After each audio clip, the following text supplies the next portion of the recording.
સૌરાષ્ટ્ર ગુજરાતનું નંબર 1 ખેડૂતો માટે તીર્થધામ સમૂહ અને ધાણાનું હબ ગણાતા ગોંડલ માર્કેટિંગ યાર્ડમાં ધાણાની વિપુલ પ્રમાણમાં આવક નોંધાઈ છે. અંદાજે 1,25,000 ગુણી ધાણાની આવક નોંધાતા ગોંડલ માર્કેટિંગ યાર્ડ ધાણાથી ઉભરાયું હતું. આગામી દિવસોમાં હોળી ધૂળેટીનો પર્વ આવતો હોય અને મોટી સંખ્યામાં ખેડૂતો પોતાની જણસી લઈને માર્કેટિંગ યાર્ડ ખાતે આવી પહોંચ્યા હતા. ત્યારે માર્કેટિંગ યાર્ડમાં ધાણાની વિપુલ પ્રમાણમાં આવક નોંધાઈ હતી.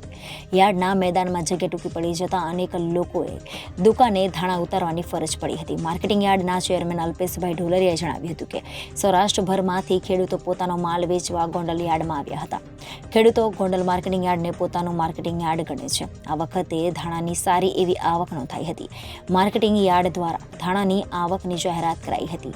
જાહેરાત થતાની સાથે જ સૌરાષ્ટ્રભરના ખેડૂતો મંગળવારના સવારથી જ યાર્ડની બહાર લાંબી કતારમાં પહોંચી ગયા હતા. યાર્ડની બહાર બંને બાજુ 6 થી 7 કિલોમીટર અને 1400 થી 1500 સુધી વાહનોની લાંબી કતાર લગાવવામાં આવી હતી.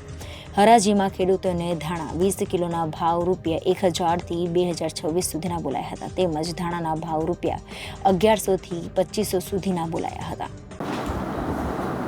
સૌરાષ્ટ્રના અગ્રીમ અને ધાણાનું હબ ગણાતા ગોંડલ માર્કેટ યાર્ડની અંદર ગઈકાલે રાતના ધાણાની આવક શરૂ કરવામાં આવેલી હતી.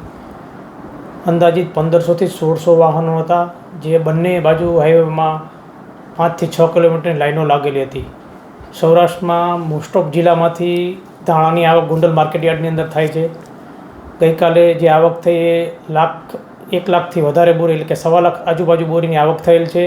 20 કિલોનો ભાવ ધાણાના જોઈએ તો 1000થી માંડીને 2100 સુધીના છે. ધાણી છે એ 1100થી માંડીને 2500-2600 સુધીના ભાવ છે. સારા ભાવ મળવાથી મોસ્ટ ઓફ સૌરાષ્ટ્રના ખેડૂતો બધા ગોંડલ માર્કેટ યાર્ડની અંદર માલ લઈને આવે છે.